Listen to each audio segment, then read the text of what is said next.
This interview is brought to you by the Pro Fight Shop in Hollywood. Radio Rahim here with Freddie Roach. We're at the tail end of your tour for the Manny Pacquiao Brandon Rios matchup. Talk to me about how this tour has been different from the last. Well, who gets to go to the Great Wall of China? You know, that says it all, I think. It was a great tour. Saw new parts of the world. You go to Singapore, the best city I've ever seen. They don't even allow chewing gum there. So it's been a great tour, and you know, we get a big fight coming up in China. China's a new market for boxing, and everything's going great so far. You know, it looked like you guys were having such a good time, like you just explained, and then we saw Pacquiao and Rios together. Are they getting along? Is it a cordial relationship? You know, there's a little tension at first between all of us. You know, just competitive edge and so forth. But by the end of the press conference, we're shaking each other's hands and saying hi and talking to each other. And, you know, the thing is, there's nothing really personal here. It's all about the fight, though. You know, the thing is, we're hungry to win the fight. He's in our way right now. And, you know, they won't be friends in the fight, in the ring, believe me. And one thing that's been made to be a big deal is how a fighter comes back after a big defeat. When he was fighting Marquez last time, he talked about how he seemed focused, and he was even maybe a little angry that Marquez wasn't willing to accept his previous decisions. How is his mentality now? What's Pacquiao's emotions and head like? Well, you know, everybody handles getting knocked out in different ways, you know. I remember the first time I got knocked down, I thought it was impossible.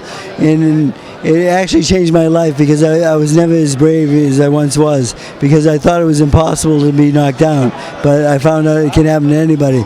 Manny's a realist. Manny knows that being in boxing, part of boxing is getting knocked out. He's been knocked out twice before, early in his career, and he accepts it so well. I don't think it even bothers him at all. You know, he made a mistake, and the guy capitalized on it and knocked him out.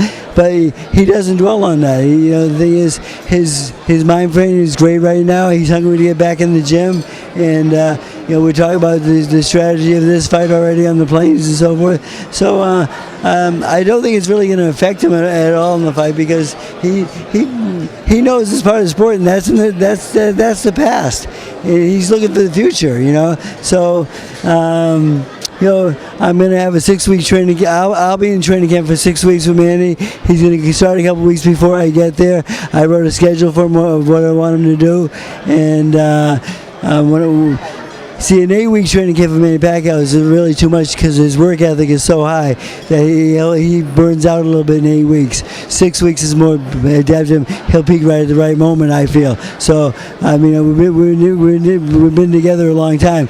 And, you know, we're going, and I talked to Manny about going back to old school. I said, remember me, you and Boo Boy, we did everything, and everything was great.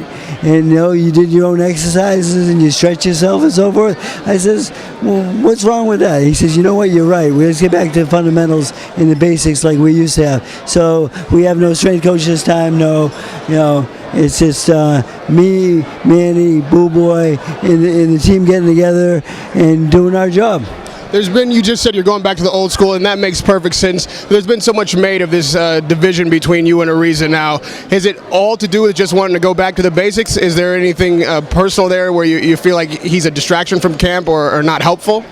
Well, you know, we've had some good success, and he's. I thought when he was doing his job, I thought he was good at his job and so forth. But then, you know, he wants to be the cut man, and Miguel Diaz told me, Freddie, I can't do my job. This guy keeps cutting me off. I said, you know, and I would say, Alex in the corner, I said, he's the cut man, let him up. And he refused to let the cut man up and do his job. And so I had some problems there. And then I was working in the corner one day in the gym, and you know I don't yell that much, and I just observe. And he's yelling at Manny to throw a combination, and I says, "Shit, I must have lost my job too." So it was just uncomfortable to be working with this guy, because he wanted to do everyone's job, you know. And you know what? I want a camp that's just everyone gets along. and most people in camp don't get along with him because the type of person he is. So the thing is, I told Manny, I says, Manny, I want a smooth camp. I says, you know what? I says, I hired him, and I'm going to fire him, okay? And Manny says, you're the boss.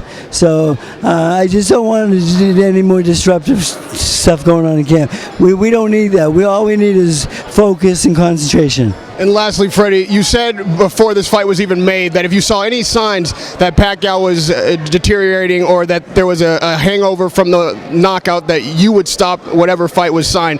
Are you still holding true to that? And is there any chance that that could actually happen? There is a chance that could happen. You never know, but I don't think it will happen. But, you know, my main job is to get him ready for fights.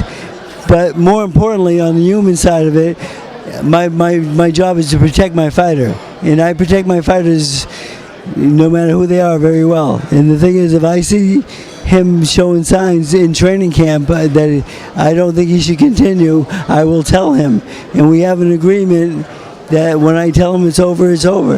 And the thing is, I don't see that coming, but the thing is, if it does come, I will protect my fighter first, because that's my job. Radio Rahim with Freddie Roach. There's nothing else you could possibly want to know. Thank you for the time. Always a pleasure.